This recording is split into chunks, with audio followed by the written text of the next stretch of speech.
Story 1. I've been commuting to the city for work for the past 6 years now. Same train, same time, same routine every morning. I work as an accountant for a mid-sized firm downtown, and my daily commute is usually the most boring part of my day.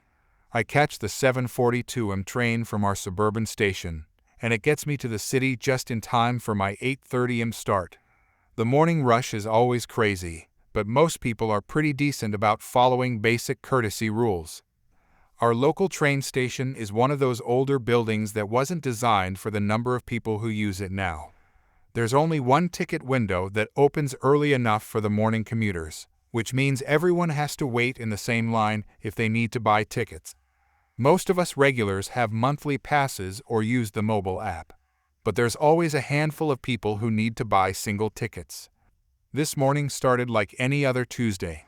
I got to the station at 7:30 a.m., grabbed my usual coffee from the vendor cart, and settled in to wait for my train. The ticket line was longer than usual because the automated machines were both out of order. About 20 people were queued up, and everyone seemed patient enough considering the circumstances. That's when she showed up. This woman came strutting through the station like she owned the place.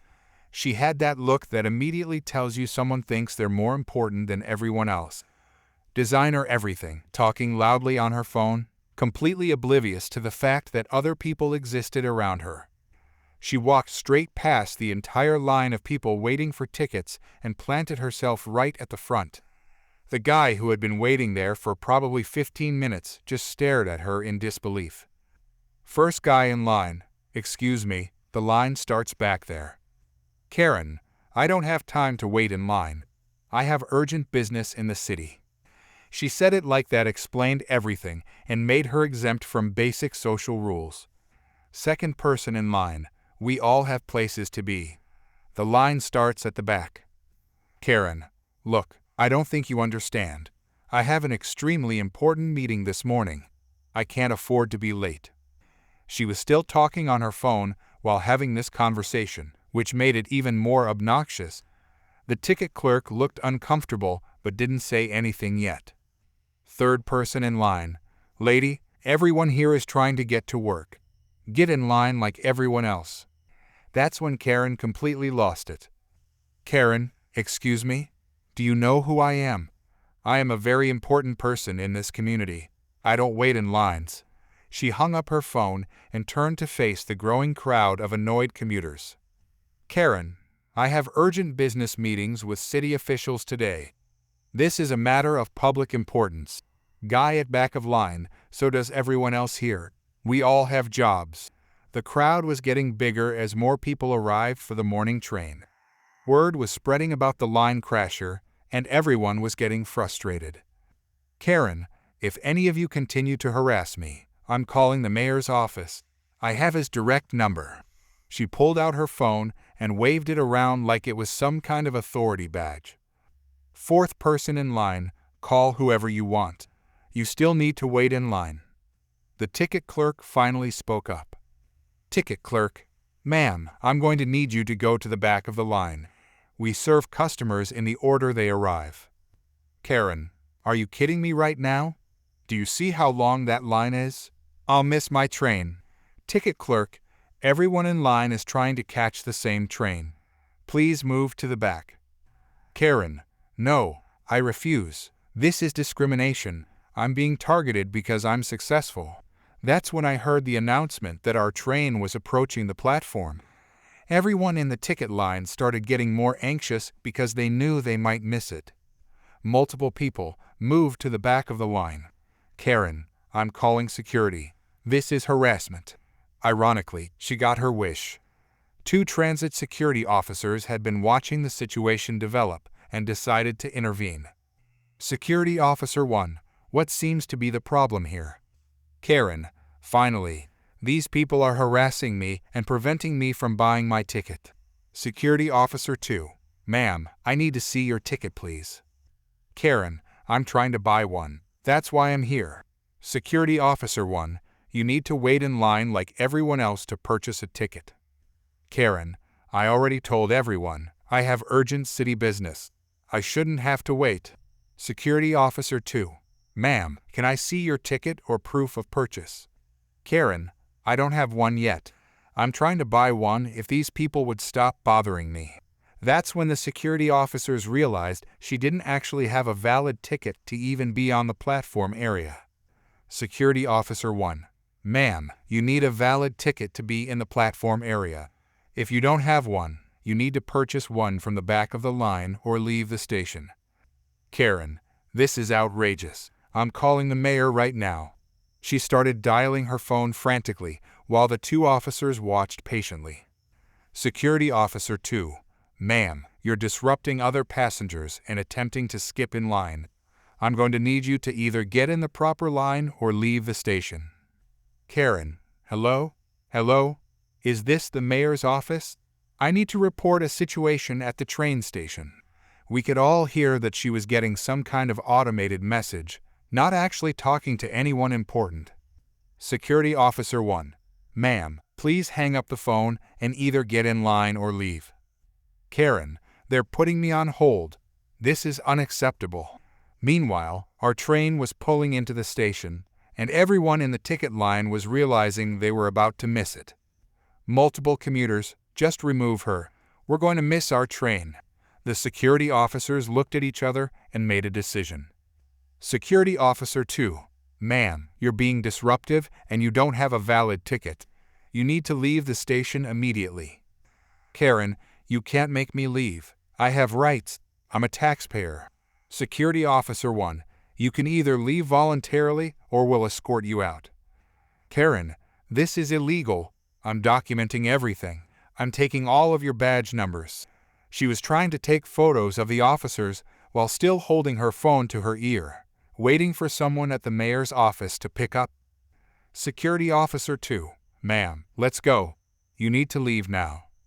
They each took one of her arms and started walking her toward the exit. She was still screaming about her important business and threatening to have everyone fired. Karen, you'll all be hearing from my lawyer. This is harassment. I'm going to sue everyone here. As they escorted her through the main part of the station, something beautiful happened. All the commuters who had been waiting in line and watching this drama unfold started clapping. It started with just a few people, but within seconds, the entire station was applauding. Random commuter, finally, good riddance. Another person, maybe now she'll learn to wait in line like everyone else. The train was starting to close its doors, and those of us with valid tickets rushed to board. As I climbed onto the train car, I could still hear Karen screaming from outside the station. Karen, I'll be back. I'm calling everyone I know about this. You haven't heard the last of me. The train pulled away from the station right on schedule. Through the window, I could see the two security officers walking back into the building, while Karen stood outside on the sidewalk, still yelling into her phone. The guy sitting next to me on the train shook his head and laughed. Fellow passenger, some people really think the world revolves around them. The best part of the story came later that week. I was talking to the coffee vendor at the station, and he told me that Karen had tried to come back the next day. Apparently, the same security officers were on duty, and they recognized her immediately. They told her she was banned from causing disruptions and would be removed again if she started any trouble. She ended up having to take the bus to the city, which takes twice as long and costs more than the train, all because she couldn't wait in line for 5 minutes like a normal person. Story 2. I work at Ocean World Aquarium as a marine educator. I've been here for 2 years now, ever since I finished my marine biology degree and couldn't find anything in research right away. The pay isn't amazing, but I love working with the animals and teaching kids about ocean life. My main job is running the educational programs and helping out during feeding times and shows. Most visitors are great. They're genuinely interested in learning about marine life and respecting the animals. But every once in a while, you get someone who thinks they own the place. It was a busy Saturday afternoon in July. We had probably 300 people in the building, mostly families with kids on summer vacation. The dolphin show wasn't scheduled until 3 o'clock, but we always get people asking when the next show is.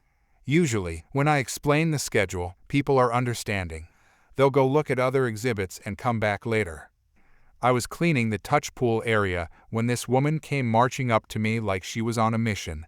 She had that look, expensive clothes, designer purse, and the kind of attitude that screamed trouble.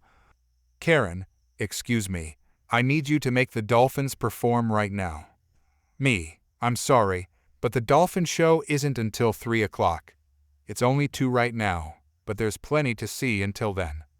"Karen, that's not acceptable. I drove 2 hours to get here, and I want to see dolphins now." Me, "I understand, but the dolphins have a set schedule for their own health and well-being. The show will be worth the wait, I promise." "Karen, do you know who I am? I'm a platinum member at the zoo back home. I'm used to getting special treatment." Me, "That's great, but this isn't the zoo and our dolphins perform at scheduled times only." She looked at me like I'd just told her the sky was green. "Karen, this is ridiculous. I'm paying customer and I demand you get those dolphins to do tricks right now."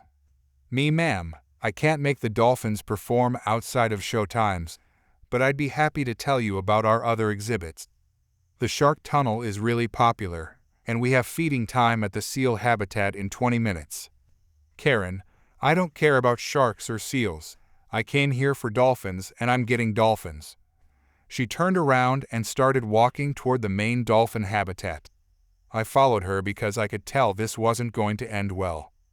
The dolphin area was packed with families watching the animals swim around. It's this huge tank with floor-to-ceiling glass windows so people can see underwater. The dolphins were just doing their own thing, swimming, playing, resting. Normal dolphin behavior. Karen walked right up to the glass and started knocking on it.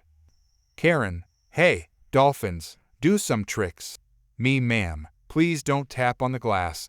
It stresses the animals and it's against aquarium policy." "Karen, they're ignoring me. Make them pay attention." Me, "They're not ignoring you. They're just being dolphins. They don't perform tricks except during scheduled shows."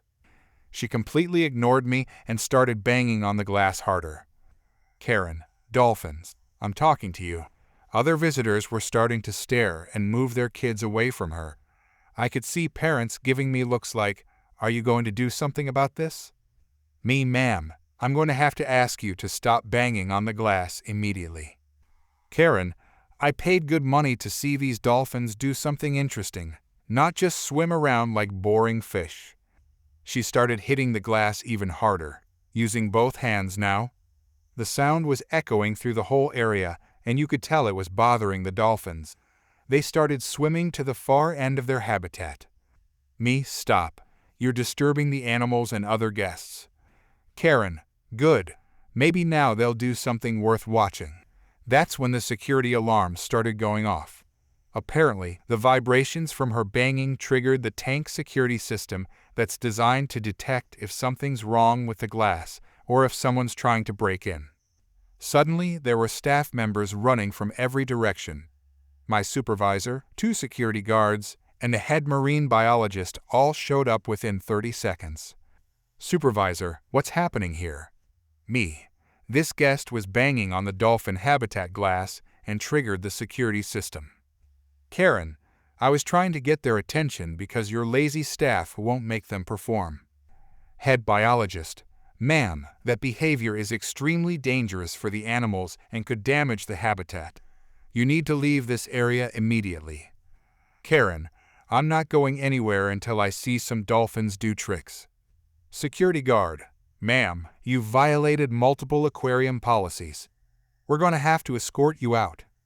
Karen, "You can't kick me out. I paid admission." She was backing away from the security guard, still yelling, when she stepped right into the shallow touch pool behind her.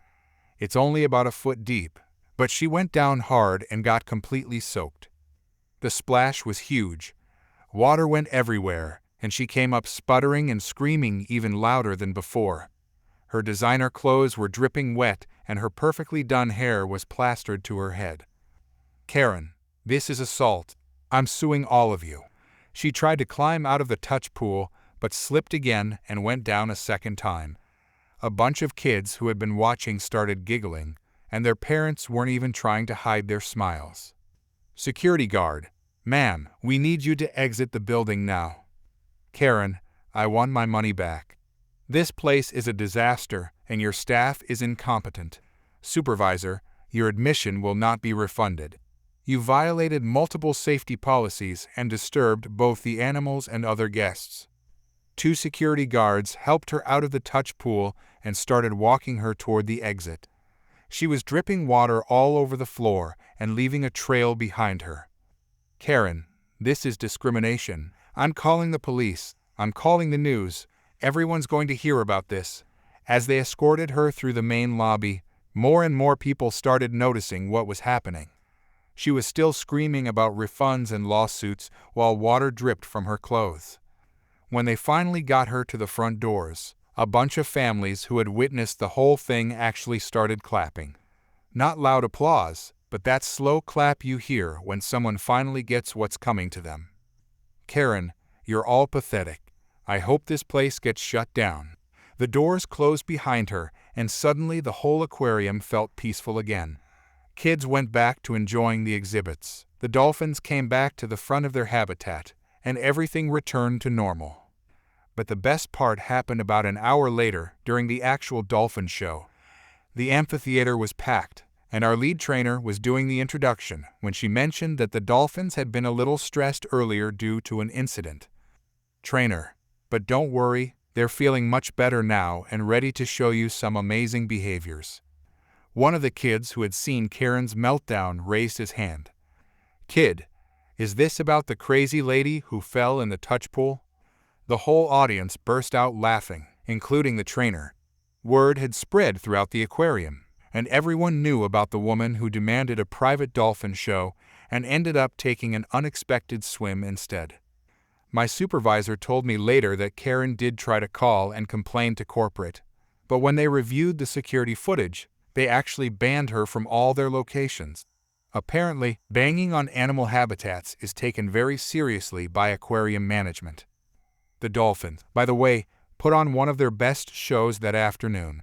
Maybe they were just happy to have some peace and quiet again. Story 3. I've been umpiring Little League games for 8 years now, ever since my own kids started playing baseball. What began as a way to stay involved in their sports became a passion of mine. After my divorce 3 years ago, these weekend games became even more important to me. They gave me something positive to focus on and helped me stay connected to the community. The pay isn't much, but seeing kids learn the game and have fun makes it worthwhile. I've always prided myself on being fair and patient with the players. These are kids between ages 7 and 10, so I keep the strike zone reasonable and try to make the game educational rather than overly competitive. Most parents appreciate this approach, understanding that the goal is for their children to develop skills and enjoy baseball. It was a sunny Saturday morning in May. The Wildcats were playing the Rangers, and it was shaping up to be a good game.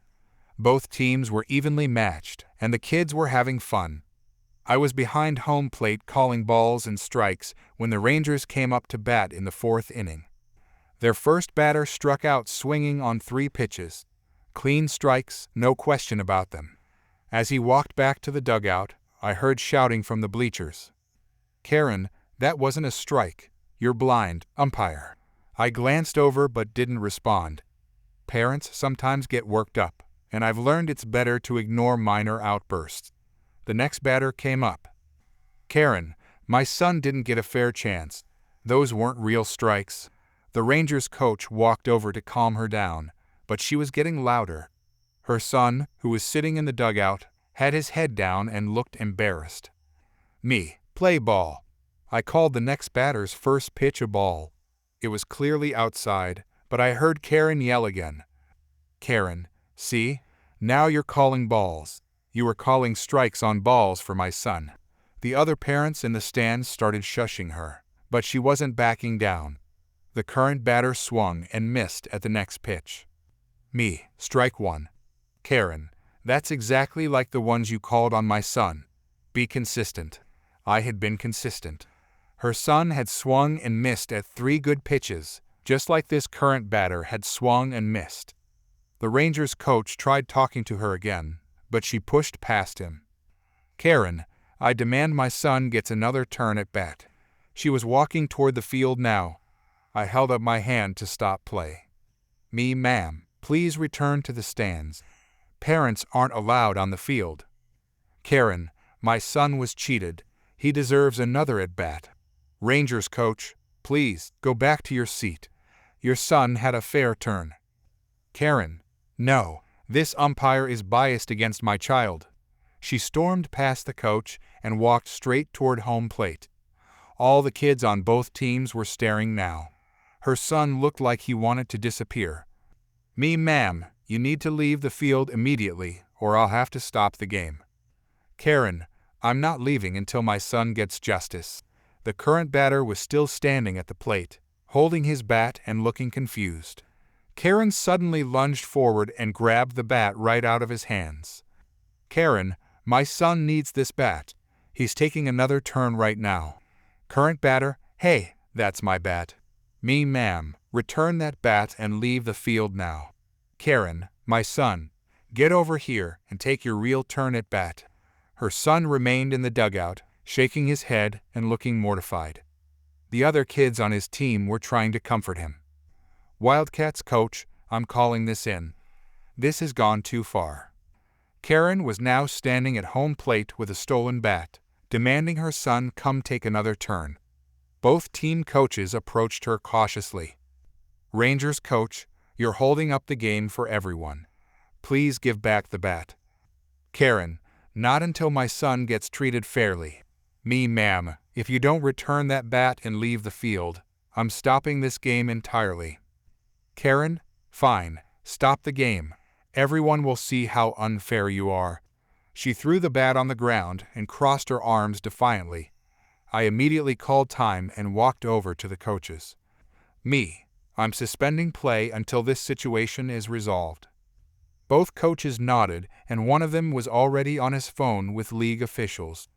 Within 10 minutes, 2 police officers arrived at the field. Officer 1, we got a call about a disturbance at a children's baseball game. Wildcats coach, this parent stormed onto the field and grabbed a bat from one of the players. Officer 2, ma'am, is this accurate? Karen, I was defending my son's rights. This umpire cheated him. Officer 1, you can't come onto the field during a game, regardless of the reason. The officers spent several minutes getting statements from both coaches and myself. Multiple parents vouched that her son's strikeout had been fair and that Karen had disrupted the entire game. Officer 2, ma'am, you're being asked to leave the premises. If you return, you'll be arrested for trespassing. Karen, this is ridiculous. I'm fighting for my child.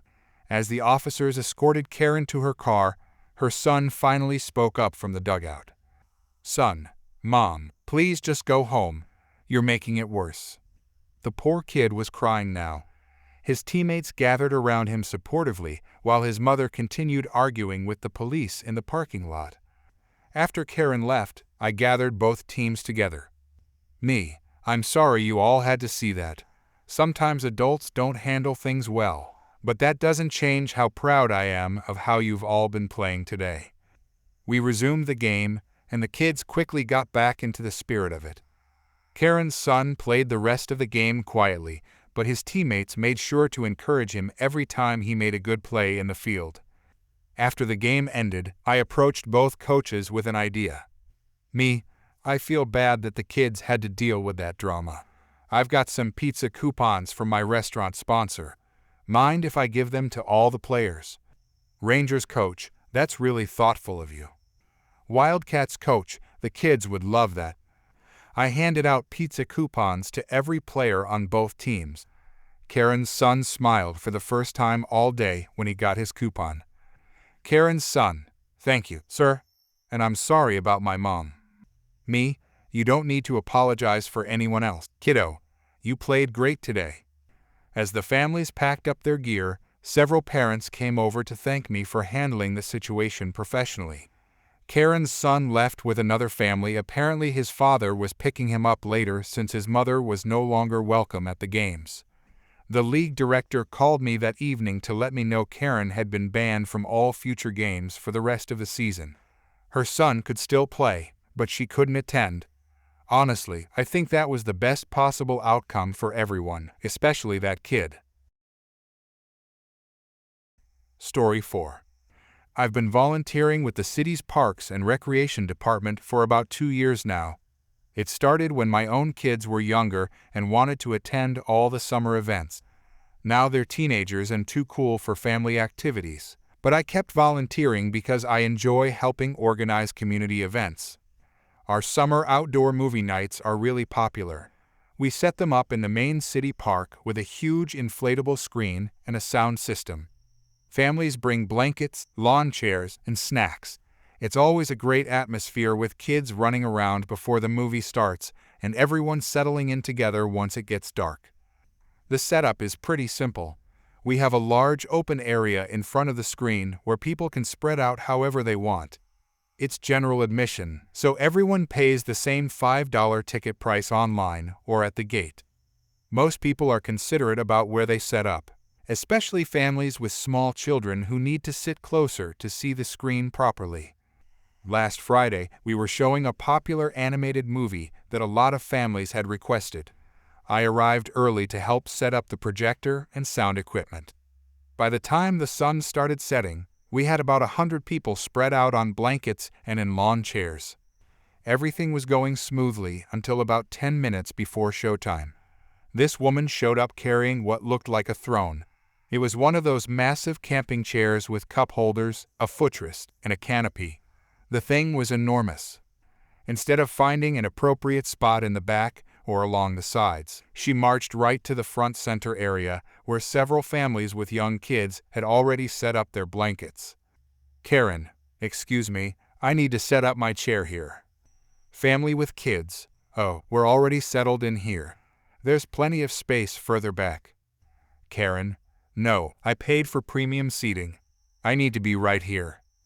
Father of family, ma'am, all the tickets are the same price. It's general admission. Karen, I don't think you understand.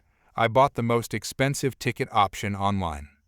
I was close enough to hear this conversation and walked over to help resolve it. Me, hi there. I'm with the organizing committee. Is there a problem? Karen, yes, these people are in my reserved spot. Me, actually, there are no reserved spots. Everyone has general admission tickets. Karen, that's impossible. I specifically paid extra for the best seating. Me, all tickets are $5 and it's first come, first serve for seating. These families were here first. She completely ignored me and started setting up her massive chair right in front of where the kids were sitting. The chair was so big it blocked the view for at least 6 people behind her. Mother with kids, please don't put that there. Our children won't be able to see anything. Karen, I have just as much right to sit here as anyone else. Me, ma'am, you're blocking other people's view. Could you please move to a spot where you're not in front of anyone? Karen, I'm not moving. I paid good money for this. The movie was supposed to start in 5 minutes, and she was creating a scene. Other families were getting annoyed and kids were starting to get upset. Me, look, there's plenty of space over there where you won't block anyone. Karen, I'm staying right here. Deal with it. I radioed over to my supervisor who was managing the event. Me, we have a situation up front. Someone's refusing to move their chair and blocking other people. My supervisor walked over with 2 other volunteers. Supervisor, ma'am, I'm going to need you to relocate your chair or we'll have to ask you to leave. Karen, you can't make me leave. I have a ticket. Supervisor, your ticket doesn't give you the right to ruin the experience for other people. Karen, this is discrimination. I know my rights. Child behind her, Mommy, I can't see the screen. Mother, that's why we need you to move your chair, please. Karen, not my problem. Get here earlier next time. The supervisor had clearly reached his limit. Supervisor, okay, that's enough.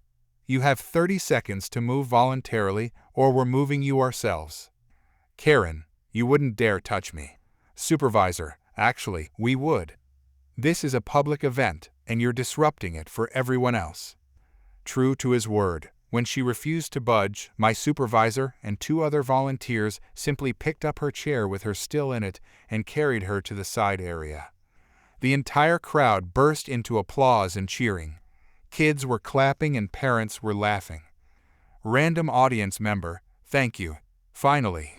Another person, "Best part of the movie night so far." Karen was screaming about lawsuits and rights, but she was now positioned where she wasn't blocking anyone's view. "Karen, put me down. This is assault." "Supervisor, you're not hurt and you're not in anyone's way anymore. Enjoy the movie." The movie started right on schedule, and everyone settled down to watch.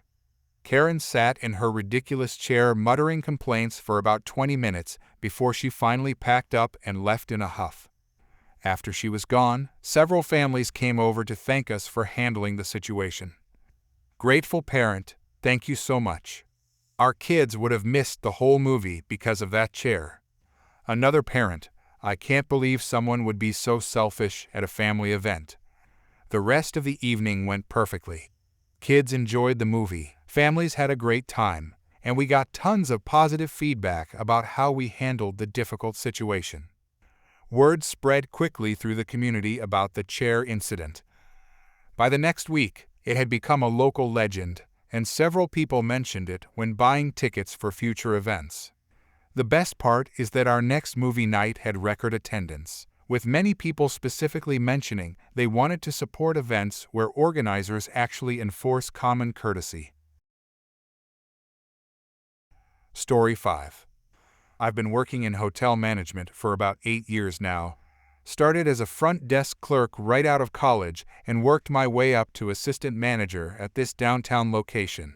It's a nice 4-star hotel that caters mostly to business travelers and tourists. We get all kinds of people, and most of them are pretty reasonable. But every now and then, someone walks through those doors who makes you question humanity. Last Friday was one of those days. I was covering the afternoon shift at the front desk because 2 of our regular staff called in sick. The lobby was packed with guests checking in for a big conference happening that weekend. We were completely sold out, which always makes things more stressful because you can't accommodate special requests even when you want to. That's when she arrived. This woman burst through the revolving door like she was making a grand entrance at a movie premiere. She had her phone out, taking selfies in our lobby, and talking loudly about how the lighting was perfect for her content. She dragged 2 massive designer suitcases behind her and immediately cut in front of 3 people who were waiting to check in. The front desk clerk, who's normally great at handling difficult situations, looked confused when Karen slammed her confirmation email down on the counter. "Karen, I need to be upgraded to your presidential suite immediately." "Clerk, let me check your reservation. I see you have a standard room booked for 2 nights. "Karen, that's not going to work. I have over 50,000 Instagram followers. Do you understand what that means for your hotel?" "Clerk, I'm sorry, but we're completely booked tonight. All of our suites are occupied." "Karen, are you not listening to me? I'm an influencer. I have more social media followers than your average guest." She waved her phone around, showing her Instagram profile to everyone within earshot. "Karen, one post from me can make or break a business. You should be thanking me for choosing your hotel." "Clerk, ma'am, I understand you'd prefer an upgrade, but we simply don't have any suites available." That's when Karen's voice got loud enough for the entire lobby to hear. "Karen, this is unacceptable. Do you know how much free publicity I could give you? I'm basically doing you a favor by staying here." Other guests were starting to stare and whisper. Some people had their phones out recording the scene. "Clerk, I'd be happy to put you on a list for any cancellations, but I can't guarantee anything." "Karen, I don't want to be on a list. I want the presidential suite right now. Call your manager." The clerk looked at me helplessly, so I walked over to see what I could do. Hi, I'm the assistant manager. What seems to be the issue?" "Karen, finally, someone with authority. Your employee here is refusing to give me the upgrade I deserve." "I see you have a standard room reservation." Unfortunately, we're sold out tonight, so upgrades aren't possible. Karen, you people don't understand business. I could post about this hotel to 50,000 people. That's worth way more than some stupid suite. Me, I appreciate that you have a social media following, but our availability is what it is. Karen, are you seriously going to treat an influencer like this? I'll ruin your reputation online. I'll tell everyone how terribly you treat important guests. She started typing furiously on her phone, probably crafting some angry post about us. Karen, I'm posting about this right now. Your hotel is about to get destroyed on social media. Me, ma'am, I need to ask you to lower your voice. You're disturbing other guests. Karen, I don't care about other guests. They don't have the reach I have. One bad review from me and your bookings will tank. That's when our general manager came out of his office. He'd been watching the whole thing on the security monitors. Manager, what's going on here? Karen, thank God. Someone who might actually understand business. I need your presidential suite, and your staff is being completely unreasonable. Manager, let me see your reservation. He pulled up her booking on the computer and studied it for a moment. Manager, ma'am, I can see that you've made threats about damaging our hotel's reputation online. We don't tolerate guests who threaten our business or harass our staff. Karen, I'm not threatening anyone. I'm explaining reality. Bad service gets bad reviews. Manager, you've been disruptive, demanding, and threatening. I'm canceling your reservation. Karen, you can't do that.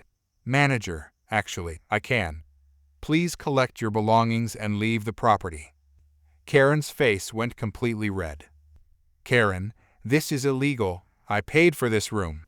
Manager, your payment will be fully refunded. Security will escort you out if necessary. Karen, you have no idea what you've just done. I'm going to destroy this place online.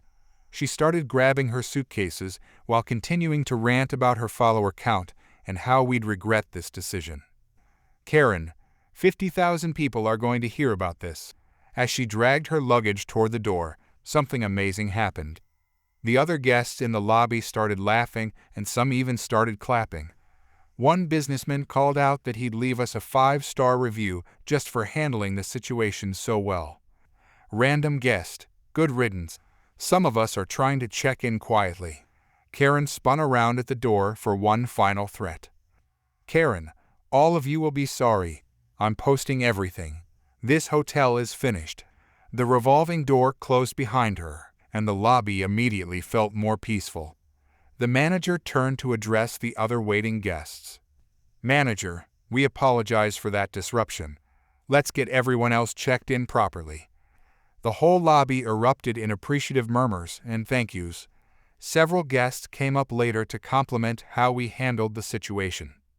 The funniest part came the next week when I checked our online reviews out of curiosity. Sure enough, there was a 1-star review from someone whose profile matched our Instagram influencer, but it was buried under dozens of 5-star reviews from other guests who praised our professional staff and excellent service.